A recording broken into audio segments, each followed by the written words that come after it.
30 години членство во Интерпол заеднички придонес кон јавната безбедност и светскиот мир, рече директорот на Бирото за јавна безбедност Тасевски на затворањето на конференцијата на Интерпол која се одржа во Охрид. Пристапноста на училиштата за децата со попреченост предизвик за квалитетна настава беше потенцирано на државната работилница во Струга за проектот Биди Ин, Биди инклузивен, Биди инклудиран.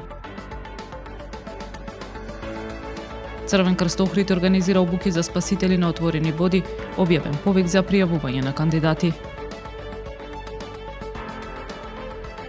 Се е подготвено за ракометниот спектакл во Охрид, карти се продаваат на 2 пункта.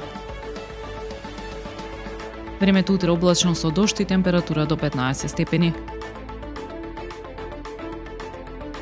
Следевте една минута вести на Охрид Нјуз.